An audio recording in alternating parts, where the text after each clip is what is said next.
You have just read about essential questions and multidisciplinary grids. As you watch this video, keep the following questions in the back of your mind.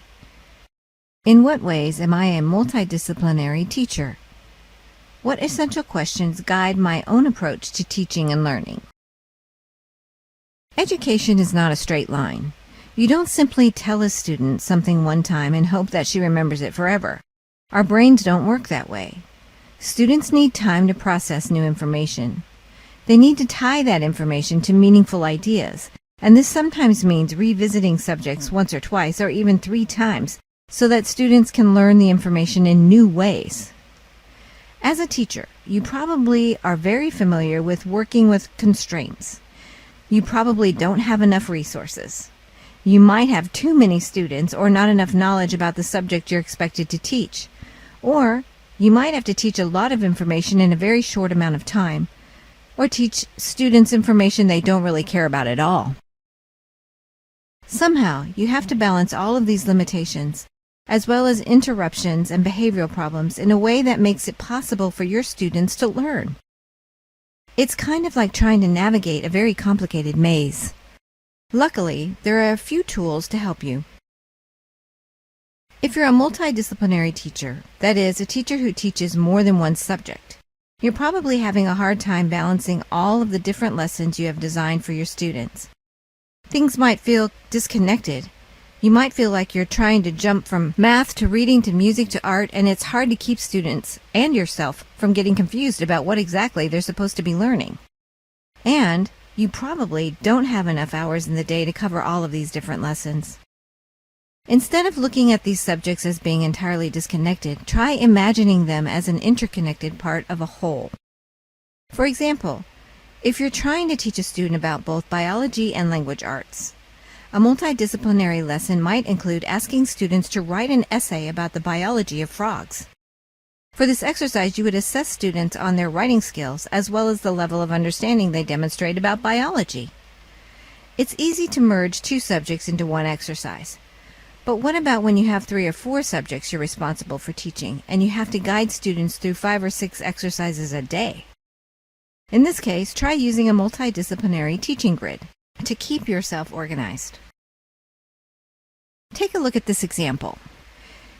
Here we see a teaching grid that uses art, music, and poetry as multidisciplinary tools that cross-cut lessons on social studies and language arts.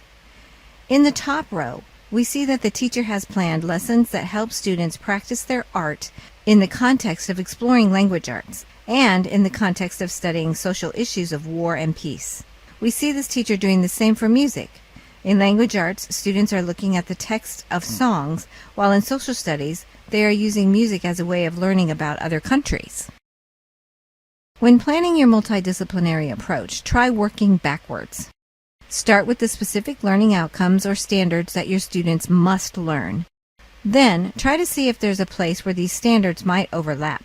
For example, if students must learn about the country of China for their social studies class, and learn about cooking rice for their home economics class, a good multidisciplinary lesson might be to have students host a cultural lunch where they turn the classroom into a Chinese restaurant, complete with music, dress, and some basic vocabulary. If you don't see any direct overlap between 2 subjects in your learning standards, try to see if there's a 3rd subject that can serve as a vehicle. On the chart you looked at earlier, there wasn't any overlap between the social studies lesson on war and peace and the language arts lesson on intensity in a story. But the teacher found that by using the 3rd subject of art, she could use color as a multidisciplinary tool to look at both of these very different subjects. Another tool for navigating the teaching maze is the use of essential questions. An essential question frames a unit of study as a problem to be solved. It should connect students' life experiences and personal interests to the content they are learning. And it should also connect what they learn back to the real world where they can put their new understandings to work. Essential questions bring students to the realm of inquiry by making them think and dig deep. Think of essential questions as philosophical questions. They are the big issues that impact our lives, not just as students, but as human beings.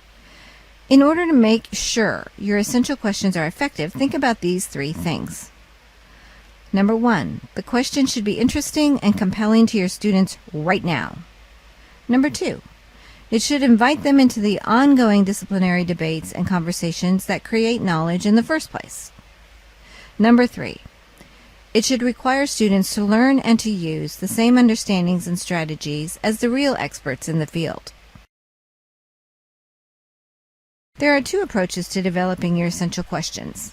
Essential questions should be designed to help students unpack a topic.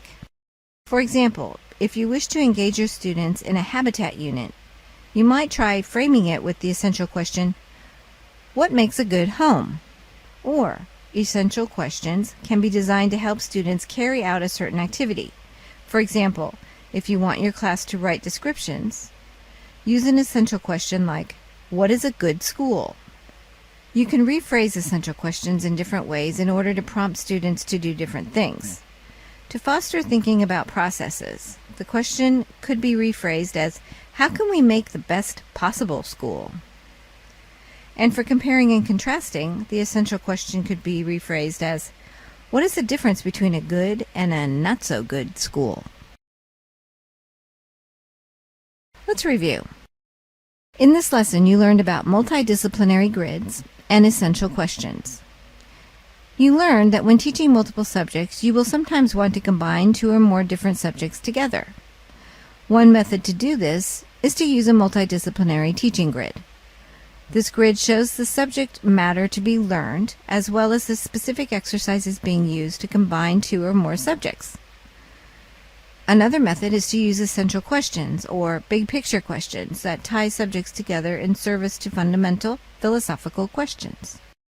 You learned 3 criteria for creating good essential questions. Questions should be interesting and compelling to your students right now. They should invite students into the ongoing disciplinary debates and conversations that create knowledge. And they should require students to learn and to use the same understandings and strategies as the real experts in that field. Finally, you learned that by changing the phrasing of your essential question, you can prompt students to think in different ways. Remember the questions that you asked yourself at the beginning of this video? Now is a good time to answer these questions. Once you've done that, apply your answers to the themes of this video.